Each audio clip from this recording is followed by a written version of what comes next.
লক্ষ্মীপুর সদরে ব্রিজ ধসে যাওয়ায় ভোগান্তিতে কয়েক হাজার মানুষ, ব্যাহত কৃষিপণ্য পরিবহন।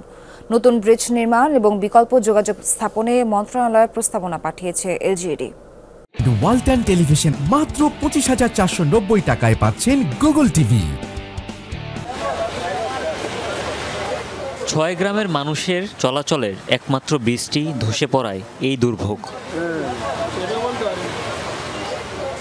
লক্ষ্মীপুর সদরের চন্দ্রগঞ্জ ইউনিয়নের লক্ষাধিক মানুষের এই ভোগান্তি গত 10 নভেম্বর থেকে। গ্রামবাসী জানায়, রহমতখালী খালের উপরে সেতুটি 4 দশকের পুরনো। সাম্প্রতিক বন্যায় আরসিসি ব্রিজটি ক্ষতিগ্রস্ত হয়। সপ্তাহখানেক আগে ধসে যায় 19 মিটার দৈর্ঘ্যের সেতুটি।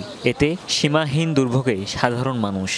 কোনো রোগী নিয়ে আমরা যাইতে পারতেছি না, আমাদের হাঁটা চলা খুব একটা অসুবিধা হইতেছে। আমাদের স্কুলে তো অনেক কষ্ট লাগে, আমরা আসা যাওয়া করতে অনেক কষ্ট হয়। ব্রিজটা ভেঙে যাওয়ার কারণে আমরা কলেজে আসা যাওয়া করতে পারতেছি না, আমাদের ইম্পর্টেন্ট অনেক ক্লাস আছে। এই ব্রিজটা কিন্তু আজকে না, গত কয়েক বছর থেকে এভাবে ঝুঁকিপূর্ণ। চন্দ্রগঞ্জ ইউনিয়নের শেখপুর, রাজাপুর, রামকৃষ্ণপুর, চরশাহী ইউনিয়ন হয়ে নোয়াখালী, লক্ষ্মীপুর চৌমুহনী সড়কের সঙ্গে এসব এলাকার অন্তত 10,000 শিক্ষার্থী সহ লাখো মানুষের প্রতিনিয়ত যাতায়াত। সেতু ভেঙে পড়ায় ব্যাহত হচ্ছে কৃষিপণ্য আনা নেওয়া।